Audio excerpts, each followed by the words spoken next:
Well, good morning, and thank you guys for coming out. Of course, the reason we're here is that we've once again reached a very pivotal point in this pandemic. Only a few short weeks ago, we thought we were returning to some sense of normalcy, and yet here we are today in August, finding that all of the metrics we follow from the pandemic are now in the red zone again. The community transmission index, percentage of positive tests, and most importantly, hospitalizations. In fact, many of them are literally off the charts and are at all-time highs.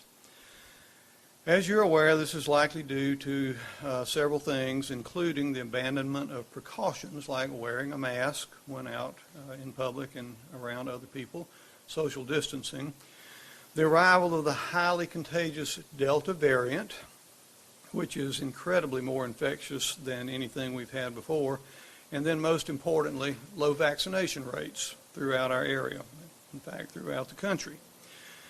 Back in December, there was sort of a palpable feeling of hope when we received the very first shipments of vaccine in Chatham County, followed an hour or two later by its arrival in Glenn County. Fortunately, many people took advantage of the vaccine and were vaccinated, but unfortunately, the majority of people have not yet chosen to do so. And so today, we wanted you to hear from our healthcare providers who are on the front lines taking care of those people who are sick with COVID. Sort of in random order, today you will hear from Donna, who's the Chief Nursing Officer at Liberty Regional in Hinesville, Dr. Alan Brown, who's the Chief Medical Officer at Southeast Georgia Health Systems in Glenn and Camden, Dr. Jeff Kinney, the Medical Director of St. Joseph's Hospital Emergency Department, and Dr. Stephen Thacker, the Associate Chief Medical Officer at Memorial Health. We want you to hear directly from them as to how this latest surge is affecting our hospital situation. So, Donna. Thank you. Good morning. I was asked to come and give you a snapshot of what we are experiencing on a daily basis, probably in the last 10 days. So just this morning, our census at our hospital, which is a 25-bed critical access hospital, is 33 patients. We're housing 8 of them in the ER.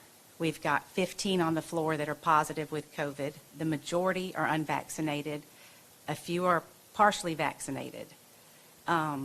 Our staff are out. We've got 18 staff members out with COVID, and they have been vaccinated. So the vaccine is absolutely something that you can all do to help. We are tired. We're at wit's end. The staff is overwhelmed. Taking care of your community, taking care of your family, possibly watching them die. This is something we have never seen before.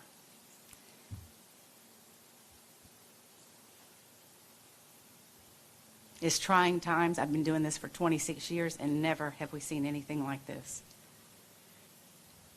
If there's anything that would make you consider getting the vaccine, think about your family, think about your community, think about those that are impacted. Wash your hands, wear your masks, take the precautions. If you're not doing it for yourself, do it for all of these others that are going through this. Thank you.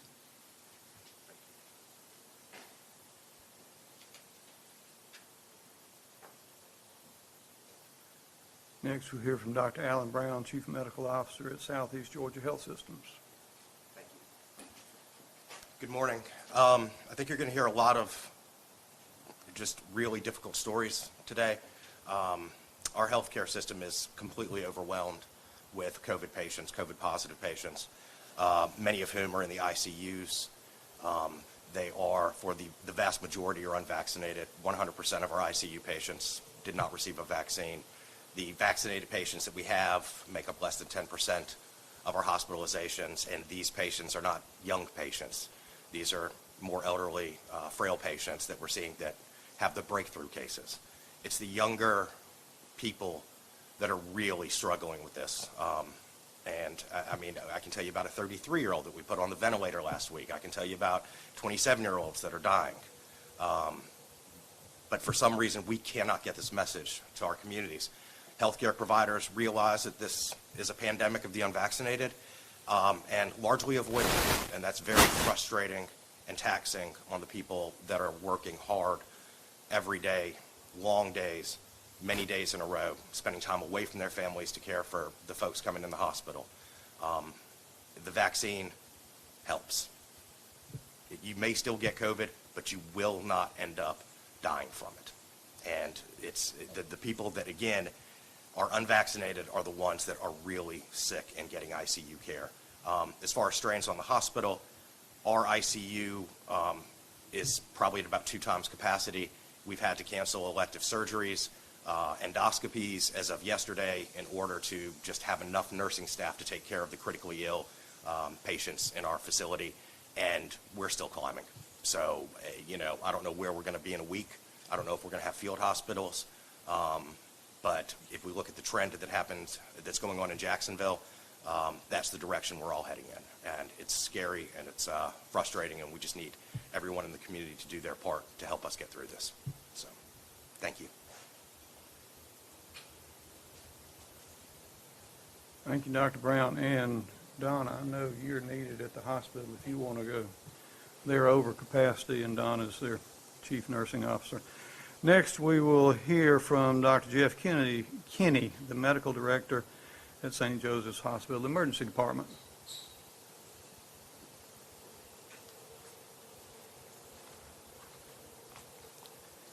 Thank you, Dr. Davis and the Coastal Health District for hosting this.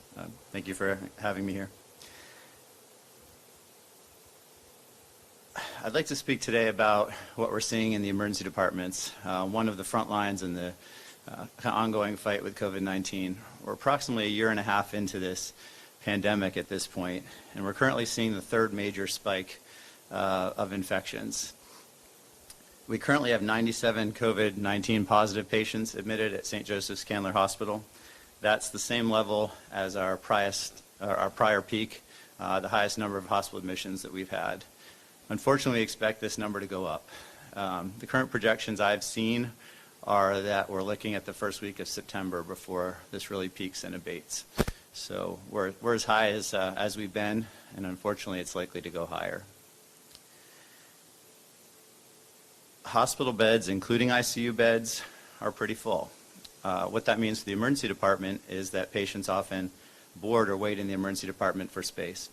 What that does is it limits our ability to provide emergency care to those showing up in the ERs. So what you're talking about are long waits in the waiting room and full waiting rooms and long waits for care. And no one wants to see that. What can be done about that?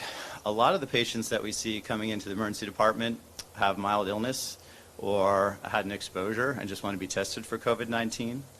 I want to remind people that while people do get very sick from this disease and are admitted to the hospital, the vast majority can be safely treated and manage their symptoms at home. And there are a lot of other options where they can be tested. Certainly, if you're sick, we want you to come to the hospital and let us evaluate and take care of you. So people ask, well, how do I know? How do I know if I need to go to the emergency room? How do I know if I can treat myself at home? There's a few things. You can find all this on the Coastal Health District's website and on the CDC's website. Just to go over them quickly. If you're experiencing trouble breathing, you're struggling to breathe, obviously we want you to come see us. If you're having persistent chest pain or pressure, that's another good reason to see us. Any alteration in your mental status, if you're newly confused, you're difficult to arouse, or a friend or family member is difficult to wake up, that can be a sign. And then looking at people, if their oxygen levels are low, oftentimes you can tell from their skin tone. They may look pale or have a grayish appearance or a bluish appearance to the skin, lips, nail beds. That can be a sign of low oxygen levels. So those are just some. Obviously, if someone feels or looks very sick, they should always come. But those are some of the ways you can tell you should come seek treatment. One thing that we're recommending people do at home is obtain a pulse oximeter. You can obtain one for $20, $30. It fits on your finger and it tells you your oxygen levels. Normal oxygen levels are going to be between 95 to 100%. We start to get concerned when people are consistently below 92%. So those can be obtained if you're test positive off Amazon and others relatively inexpensively. Another way to tell, they call it silent hypoxia. Sometimes you can't tell. You might not have a pulse oximeter that your oxygen levels are low. what you're going to notice is these people are working to breathe. You're watching them, your friends, your family, you're noticing that they seem to be breathing fast, or that they're having to stop or pause while they're talking in order to get their sentence out, to take a breath. A normal respiratory rate may be between 60 or 20 breaths per minute. When people start taking 22, 24, or higher breaths per minute, that can be a sign that something's going on with their lungs, and another sign to come seek evaluation. Just to reiterate what was said earlier, 80% of the patients that we are admitted to the hospital are unvaccinated, and the vast majority of those in the intensive care unit, non-ventilators, are unvaccinated. Getting vaccinated prevents severe illness, hospitalization, and death. It's well proven, it's true. Unvaccinated people should get vaccinated as soon as possible and continue masking until they're fully vaccinated. With the Delta variant, this is more urgent than ever. I want to read to you a brief anecdote. The community has been great supporting the emergency department throughout all this. I remember at the beginning of the pandemic when the community really rallied around healthcare workers. We were getting food from local restaurants almost every night, beautiful messages of support from individuals. Teachers were having students write healthcare hero messages to us, comparing us to superheroes. Yeah, it was really cool. We had military flyovers and paratrooper drops over the hospitals. We felt the love and support, and it helped carry us through those tough times. We need your support again. We're asking for your help. Please wear a mask to protect yourself and others, and please get vaccinated. This is the support healthcare workers need right now and what the community needs to keep us all safe. Thank you.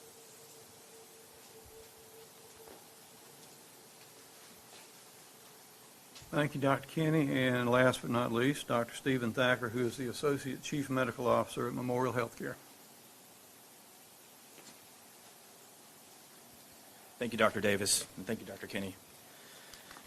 So, in addition to being the Associate Chief Medical Officer at Memorial Health, I'm also a pediatrician first, and then I got training in infectious disease. I've spent my career caring for children and young adults who've had infections that span from the minor to the life-threatening. And at no point did I or anyone else on this panel expect that we'd be caring for patients in the face of a global pandemic.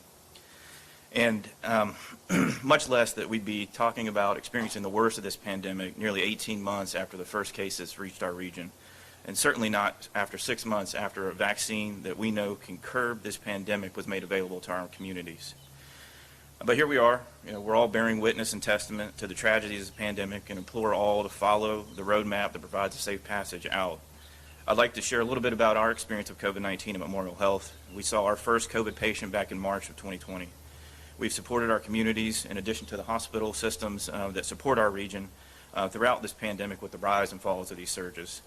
And now we're in the most challenging period of these 18 months. With the combination of the Delta variant, the relaxation of public health guidance and measures, and honestly inadequate immunization of our communities, we find ourselves here today, physicians and providers from across our region, pleading with those we serve to listen to the stories of these lives lost, families scarred, and hospitals stressed.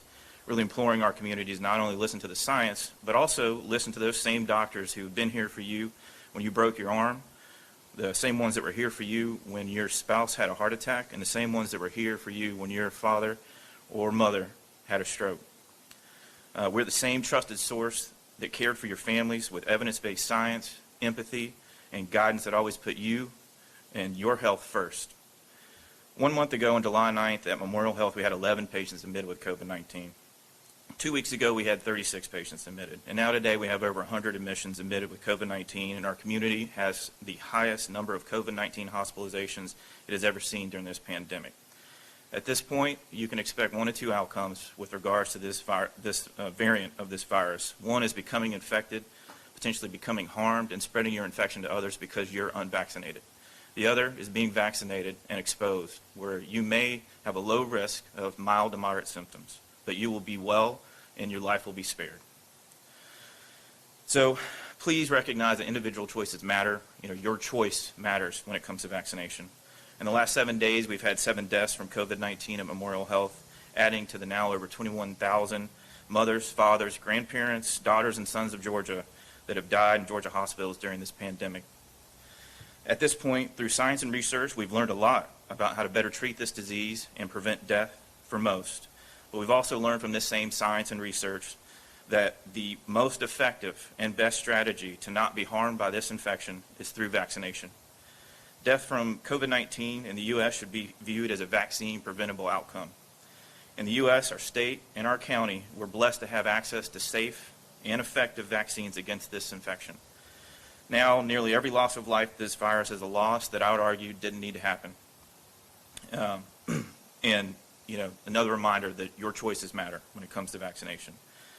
As a pediatrician and a parent, I'm thankful that this virus has impacted children far less than adults, but we're recognizing now that more children are becoming infected and many more are becoming symptomatic and needing hospitalization. The loss of even a single child to this disease is not a fact that we should accept. We're learning every day more and more about the lasting consequences of this infection in both adults and children. For those 12 and older, there's a vaccine that can protect our children.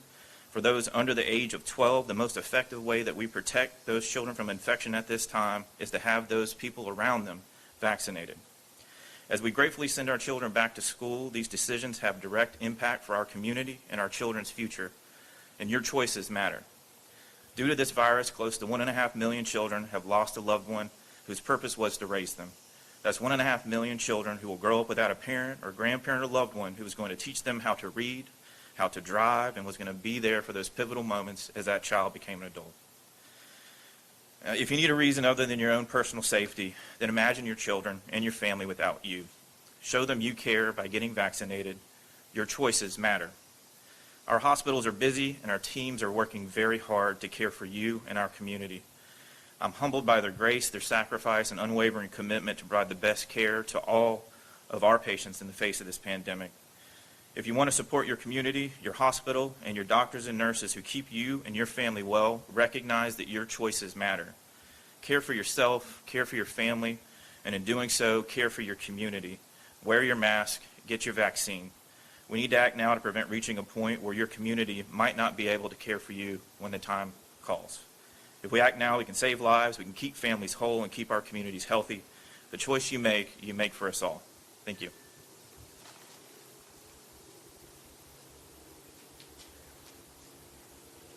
Thank you all. Thank you, Dr. Thacker.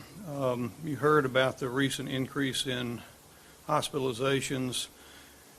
In the past, we thought children might not be infected as often early in the pandemic.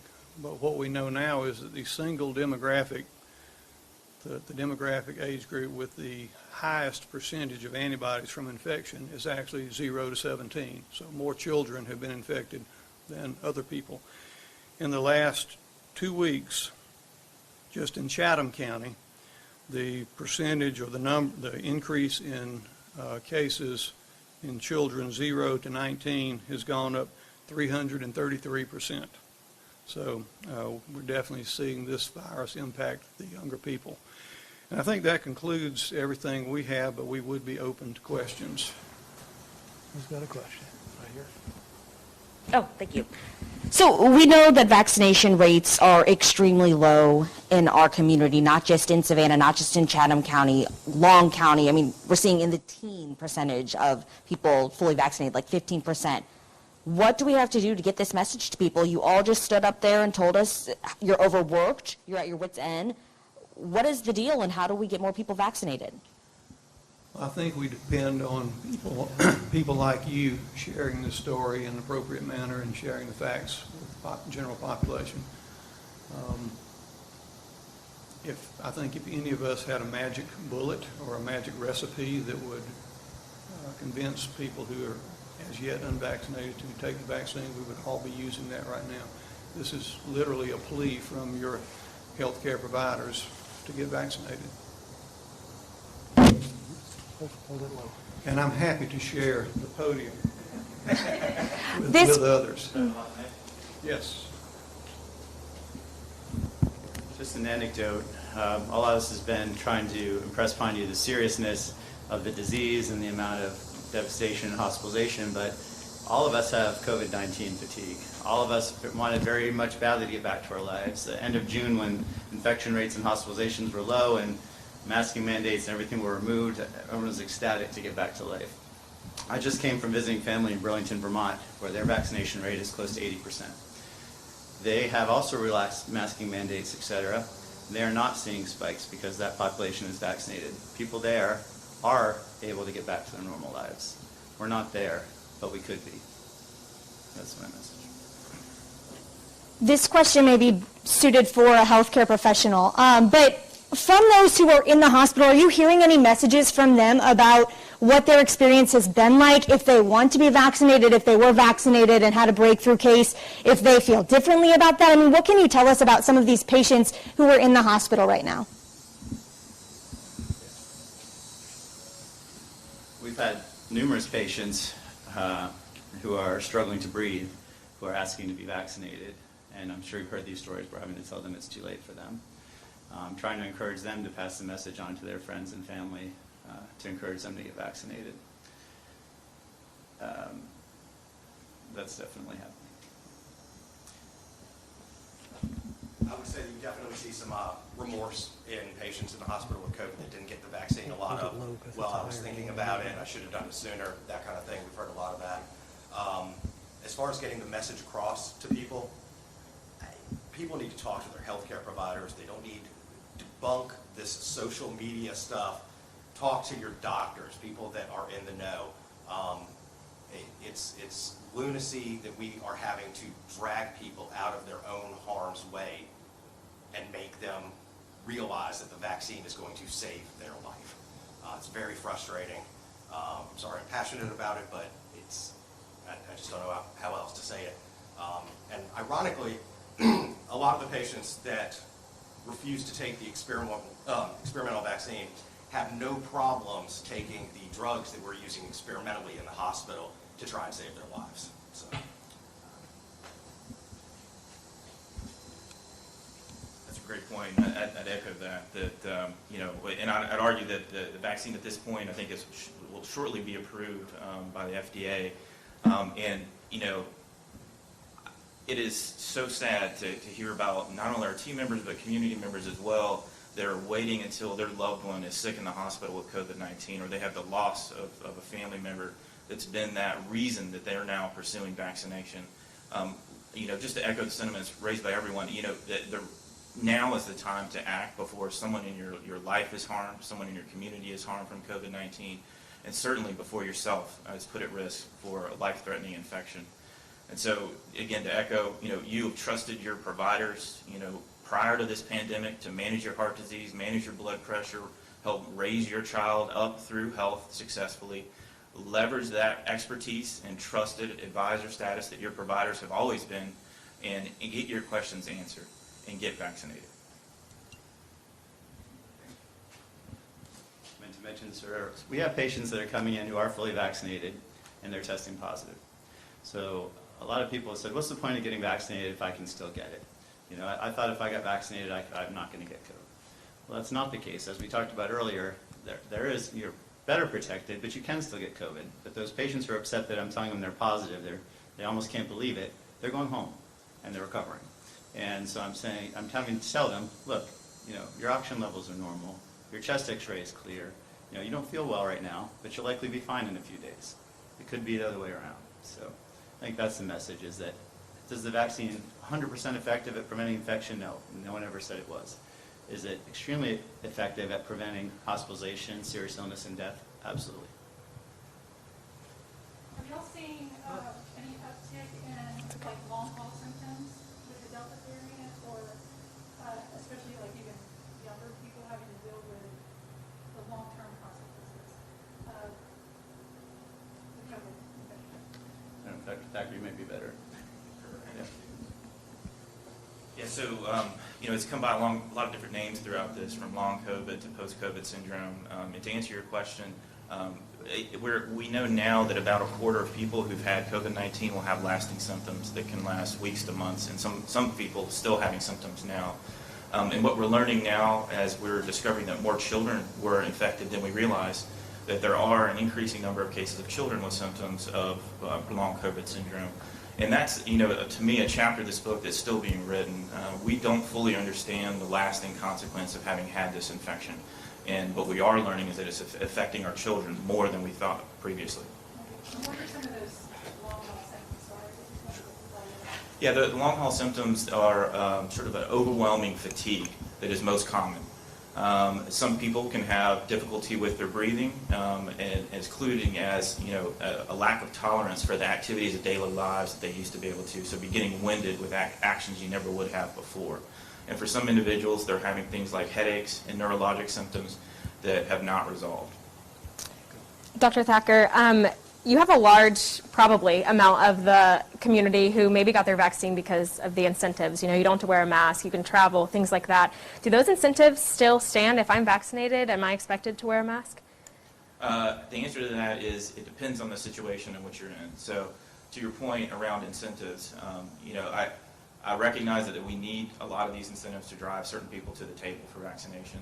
Right now, I think the biggest incentive with this new Delta variant is it is the most reliable way to not become harmed by this infection. And to me, that's incentive enough. From the standpoint of masking when you're traveling, that has not changed for quite some time. As we're traveling in public transit, you remain masked. If you're gathered indoors with individuals that you're not aware of their vaccination status, you should be masked as well.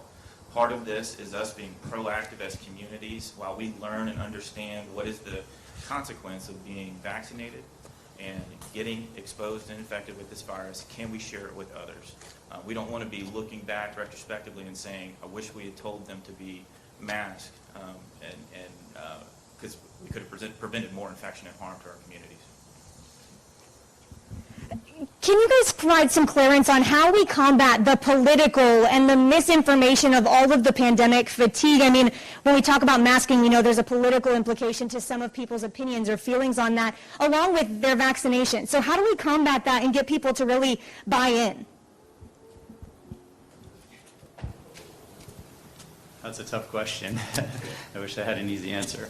But we have to understand our elected officials under an immense amount of pressure from the community. We talked about COVID fatigue and the strong desire to get the economy moving again, to get people back to work, back to school, and we understand that. Because of that, decisions are not always made following the science. I think we have to go back to, it's unfortunate in our world nowadays that, you know, experts are doubted and aren't trusted the way they used to be.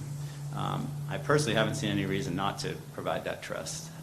Dr. Fauci, the CDC, I've never seen any reason not to trust them. So I think we need to trust professionals and take what we hear from elected officials with a grain of salt, and we need to follow the science. I heard a quote recently that, you know, some states are really not mandating any mask wearing or restrictions, and almost to the point of outlawing it. And we have to remember, just because you can doesn't mean you should.